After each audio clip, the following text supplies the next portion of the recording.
Hello everyone and welcome back to my channel criminology ज्ञान।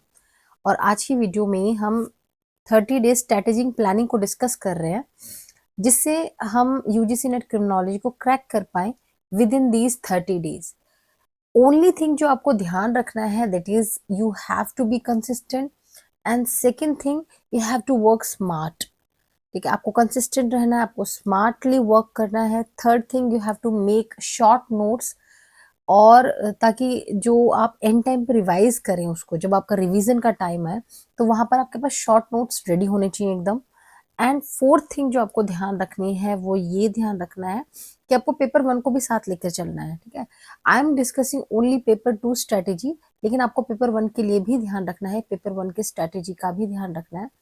So let's start with first thing, that is discussing about the syllabus and what all we need to discuss. So first thing is, आपको समझना है कि total है आपके पास 10 units.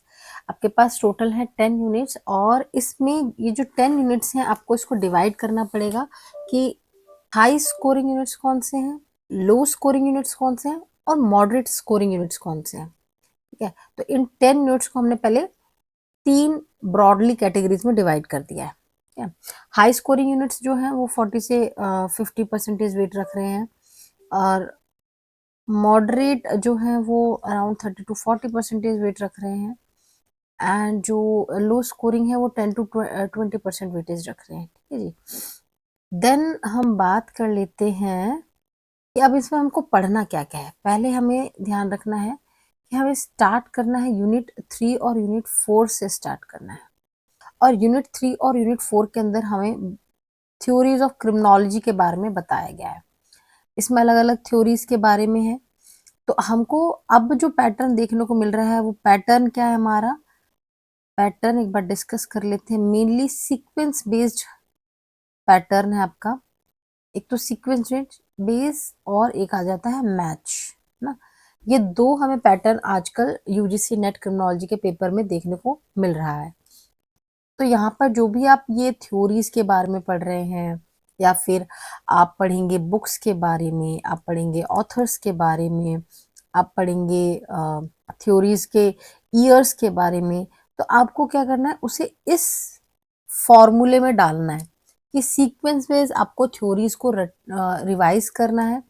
अगर आप already बहुत बार दे चुके हैं यूजीसी नेट, या अगर आप फर्स्ट टाइम हैं, तो आपको जो भी आप रिवाइज कर रहे हैं या पढ़ रहे हैं, तो आपको सीक्वेंस वाइज ही उन थ्योरीज को नोट डाउन करना है, इनके ईयर वाइज।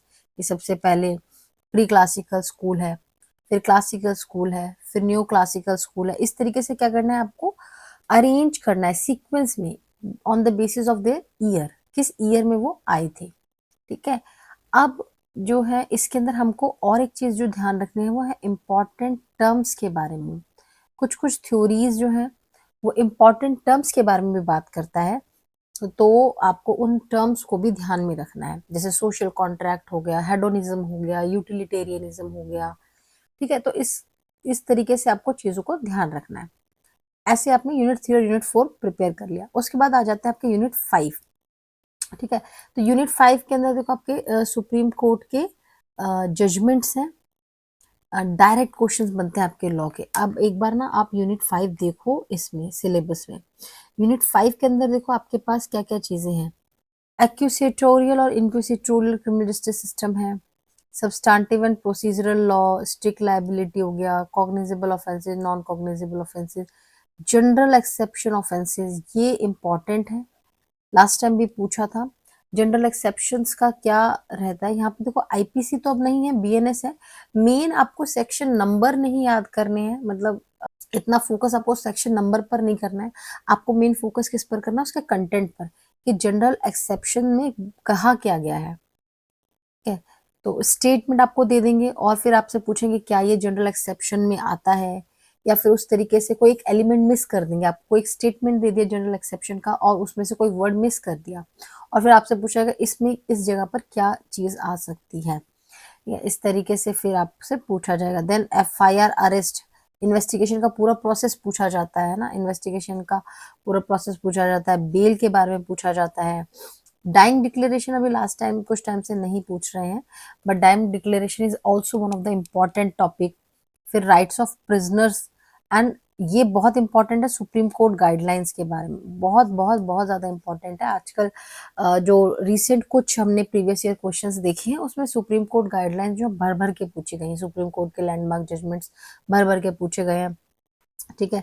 देन आपका आ जाता है ये ह्यूमन राइट्स एक्ट, ईयर आपको याद रखना है, इससे रिलेटेड कुछ इंपॉर्टेंट टर्म्स है उसको ध्यान रखना है, पॉक्सो एक्ट और उसके अमेंडमेंट्स को आपको ध्यान रखना है, ठीक है। तो ये आपका यूनिट 5 है। उसके बाद आपको ध्यान रखना है नेक्स्ट जो है आपका यूनिट नंबर 7 है, दैट इज पिनोलॉजी। अब यूनिट नंबर 7 देख लेते हैं, हमारे पास यूनिट नंबर 7 क्या है।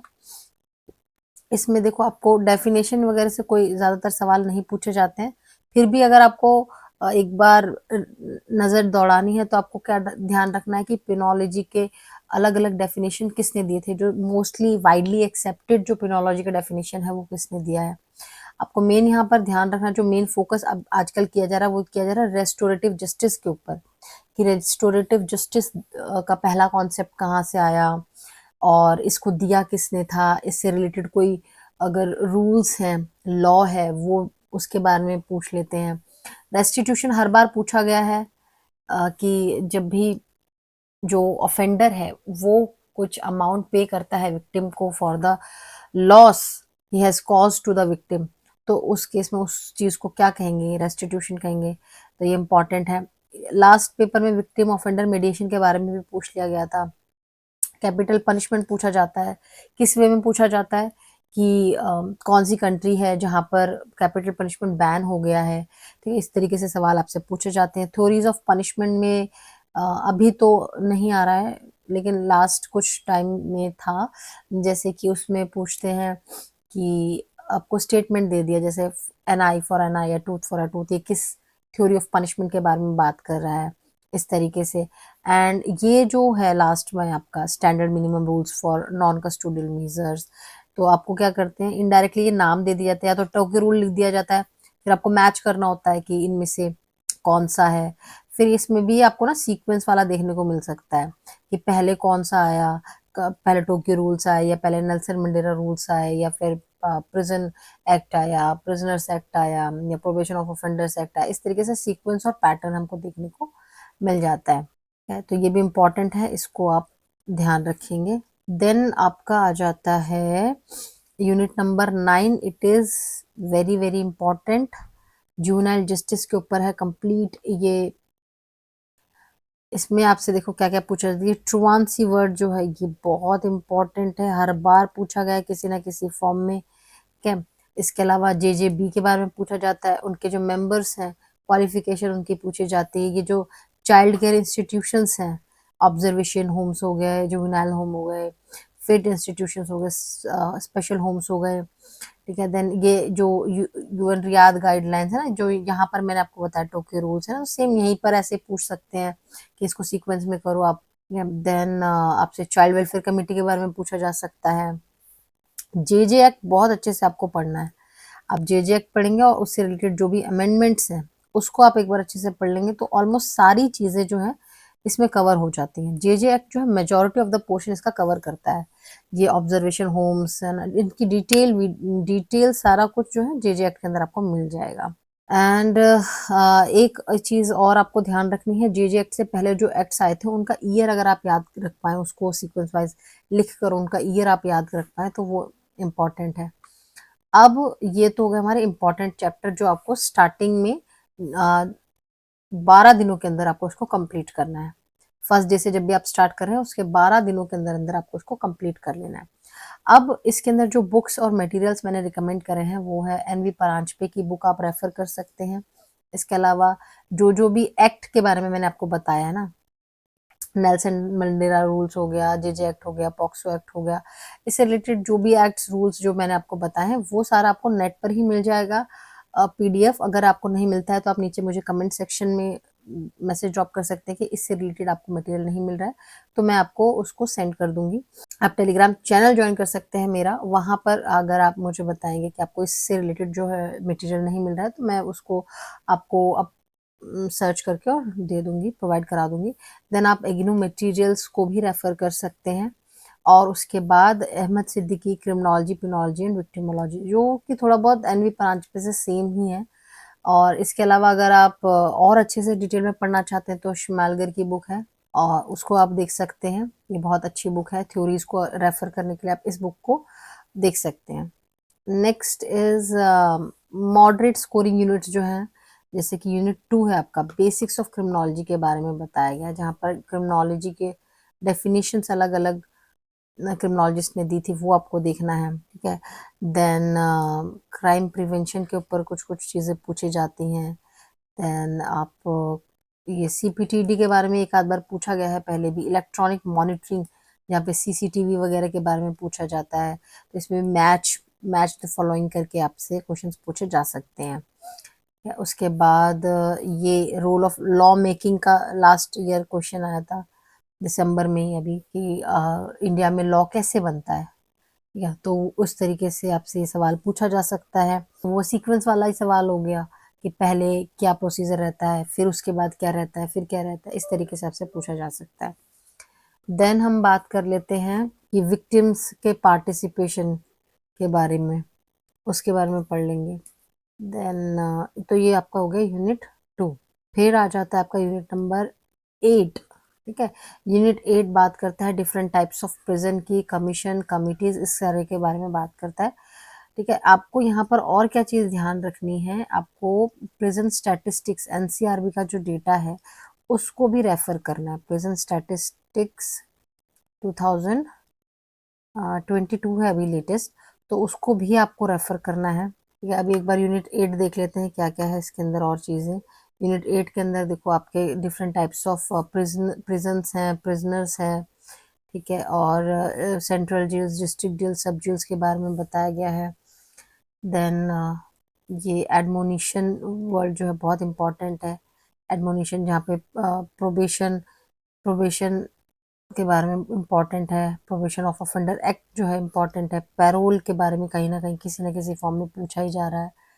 देन ये ही मेन है। इसके अलावा आपको मैंने बता दिया, आपको प्रिजन प्रिजन स्टैटिस्टिक रेफर करना है एनसीआरबी से। देन यूनिट 10 विक्टिमोलॉजी के ऊपर बात करता है। यूनिट 10 में आपके जो है मेन ये सारे, ये बहुत इंपॉर्टेंट है। यूएन डिक्लेरेशन वाला पार्ट जो है, UN declaration of basic principles of justice for victims of crime and abuse of power 1985। Then ये जो टर्म्स है ये बीच बीच में आती रहेंगी किसी न किसी फॉर्म में, पीटीएसडी हो गया, एएसडी हो गया, बहुत बेसिक टर्म्स है, इसको आप एक बार देख लेंगे तो इजीली आपको याद हो जाएगा। देन इसमें और आपको क्या देंगे, थ्योरीज जो भी इससे रिलेटेड है, थ्योरीज ऑफ विक्टिमोलॉजी।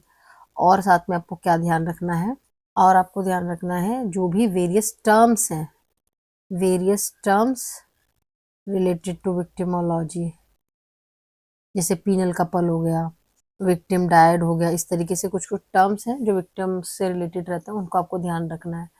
उसके अलावा आपको टाइपोलॉजीज ध्यान रखनी है। अलग अलग क्रिमिनोलॉजिस्ट ने, अलग अलग विक्टिमोलॉजिस्ट ने अलग अलग टाइपोलॉजीज दी हैं विक्टिम्स की, अलग अलग बेसिस पर। तो वो आप किस बेसिस पर उन्होंने उसको डिवाइड किया वो भी ध्यान रखना है, और किसने कितनी टाइपोलॉजीज थी वो नंबर याद रखना है, प्लस उसके डिटेल्स भी आपको पता होना चाहिए। ठीक है। देन ये primary, secondary, tertiary victimisation last exam में पूछा गया था। ठीक है। उसके अलावा आपको कंपनसेशन के बारे में पढ़ना है, क्या प्रोसीजर रहता है कंपनसेशन का, वो आप देख लेंगे। एंड ये जो टर्म्स हैं, रिपीट विक्टिमाइजेशन हो गया, और इसके अलावा ये मास विक्टिमाइजेशन हो गया, इस तरीके के जो टर्म्स हैं इनको आपको ध्यान रखना है। सो ये हो गया आपका यूनिट 10 विक्टिमोलॉजी। यहाँ पर भी जो मैं आपको बुक्स रिकमेंड कर रही हूँ वो एनवी परांजपे में एक पोर्शन जो है आपका मिल जाएगा विक्टिमोलॉजी का। देन विक्टिमोलॉजी के लिए स्पेसिफिक अगर आप कुछ और भी पढ़ रहे हैं तो आप इस बुक को रेफर कर सकते हैं, इसमें कुछ टॉपिक्स आपको मिल जाएंगे। विलियम जी डुअर्नर विक्टिमोलॉजी की बुक है, आई गेस ये 7th एडिशन है। देन अभी जो लेटेस्ट आई गेस वो 7th एडिशन है। देन उसके बाद अहमद सिद्दीकी बुक में भी आपको विक्टिमोलॉजी मिल जाएगा। और इसके अलावा कुछ सेज पब्लिकेशन के कुछ आर्टिकल्स हैं, वो भी बहुत अच्छे हैं, सेज आर्टिकल्स हैं विक्टिमोलॉजी के ऊपर, वो आप देख सकते हैं। सिंपली गूगल करके आप उसको सर्च कर सकते हैं इन आर्टिकल्स को, उसमें भी काफ़ी अच्छा जो है विक्टिमोलॉजी के स्टार्टिंग के कुछ थ्योरीज, टर्मिनोलॉजीज, वो सब डिस्कस किया हुआ है। देन दो यूनिट्स हैं, यूनिट 1 और यूनिट 6 से थोड़े कम सवाल आते हैं पेपर 2 के अंदर। यूनिट 1 के अंदर बेसिक्स ऑफ क्राइम के बारे में ही पूछा जाता है, जैसे कि ये हेट क्राइम्स क्या होते हैं, सिंपली एक एक लाइन की डेफिनेशंस होती हैं इसमें, ठीक है। देन LGBTQ के बारे में पूछा गया था लास्ट, विक्टिमलेस क्राइम्स के बारे में पूछा जाता है। तो और उसके अलावा जो है आपसे पूछा जा सकता है, ये अल्कोहलिज्म के बारे में काफ़ी पूछा जा रहा है इस बार, तो वो भी हम एक बार देख सकते हैं। ये जो अल्कोहलिज्म, लास्ट 2 एग्जाम्स हैं, अल्कोहलिज्म के बारे में भी पूछा जा रहा है, तो वो भी हम ध्यान रख सकते हैं। इसके अलावा जो है आप ये देख सकते हैं ऑर्गेनाइज्ड क्राइम, इनकी डेफिनेशंस पूछ सकते हैं कि आप इसमें से। इसके अलावा एनवायरमेंटल क्राइम्स के कुछ टाइप्स दे दिए हैं, उसमें से फिर आपसे पूछते हैं कि इनमें से कौन सा एनवायरमेंटल क्राइम है, इस तरीके से पूछा जा रहा है। तो इनको आपको ध्यान रखना है, ज़्यादा टफ नहीं है, यूनिट 1 बहुत ईजी है, इसको आप देख सकते हैं। If there is any law related to beggary, अभी बैगरी से रिलेटेड बहुत रिसेंट न्यूज़ आई, उसको आप एक बार देख लीजिएगा। तो और इसके अलावा हम पढ़ रहे हैं ये यूनिट नंबर 6, ठीक है। अभी यूनिट नंबर 6 जो है क्रिमिनोलॉजी पेपर 2 में उसमें इतना डिटेल में या इन डेप्थ में नहीं पूछते हैं, पेपर 1 में पूछा जाता है। तो पेपर 2 के लिए ना आपको मेन क्वालिटेटिव रिसर्च पर फोकस रखना है, और रखना है आपको फोकस सैम्पलिंग के ऊपर, सैम्पलिंग से आपसे सवाल पूछे जाते हैं। एंड देन स्टैटिस्टिक्स वाला पार्ट जो है, मीन, मीडियन, मोड कैसे निकालते हैं, ठीक है, बेसिक से ही सवाल पूछे, अनोवा क्या है, टी टेस्ट क्या है, काई स्क्वायर क्या है, वो सब आपको देखना है। देन उसके अलावा स्टेप्स देखने हैं कि क्रिमिनोलॉजिकल रिसर्च के जो है स्टेप्स क्या है, वो स्टेप्स आप एक बार याद कर लीजिएगा। एंड देन ये डिस्क्रिप्टिव, एनालिटिकल, एक्सपेरिमेंटल, ये भी इन डेप्थ नहीं पूछा जाएगा आपसे, बेसिक पूछा जाएगा कि क्या होते हैं ये सारी चीज़ें। इसके लिए मैंने आपको रिकमेंड किया है, आप जो है बेसिक्स ऑफ क्राइम के लिए तो एनवी परांजपे को ही रेफर कर सकते हैं, और यूनिट 6 जो है उसके लिए आप दैट इज रिसर्च वाले पार्ट के लिए आप CR कोठारी को रेफर कर सकते हैं।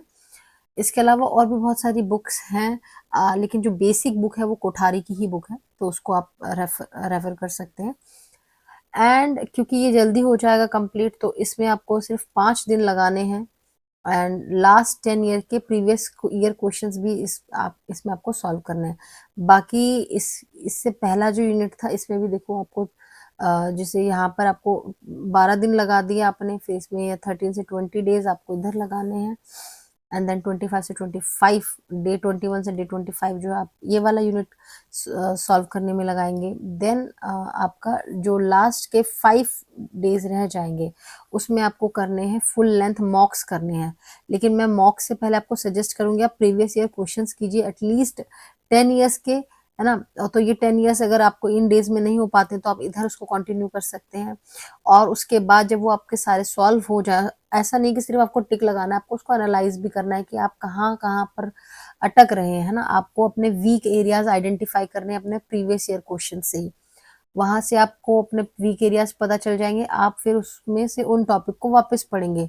और जब आप ये टॉपिक्स पढ़ रहे हैं तो आपको हाथों हाथ शॉर्ट नोट्स बनाने हैं, और लास्ट ये जो कुछ डेज रह गए हैं, 5 डेज, है ना, ये जो आपके लास्ट 5 डेज जो जो रह गए हैं, इसमें आपको इनका रिवीजन करना है और फुल लेंथ मॉक्स देने हैं। So that's it for today's video. I hope ये वीडियो इन्फॉर्मेटिव रहा आप लोगों के लिए, और अब थोड़ा सा इजी हो गया होगा आपको अपनी प्लानिंग करने के लिए कि अब जो लास्ट कुछ मंथ, लास्ट कुछ डेज जो रह गए हैं आपको प्लानिंग करने के लिए, यूजीसी नेट क्रैक करने के लिए, तो आप वो इसके हिसाब से इसको कर सकते हैं। जो इंपॉर्टेंट चीज़ें हैं वो मैंने आपको बता दी हैं। आपको बुक्स जो नहीं मिल रही थी वो भी मैंने आपको रिकमेंड कर दी कि आप इन बुक्स को रेफर कर सकते हैं। ऑल्सो आपको मेरा टेलीग्राम चैनल ज्वाइन करना है, टेलीग्राम चैनल का लिंक आपको डिस्क्रिप्शन बॉक्स में मिल जाएगा।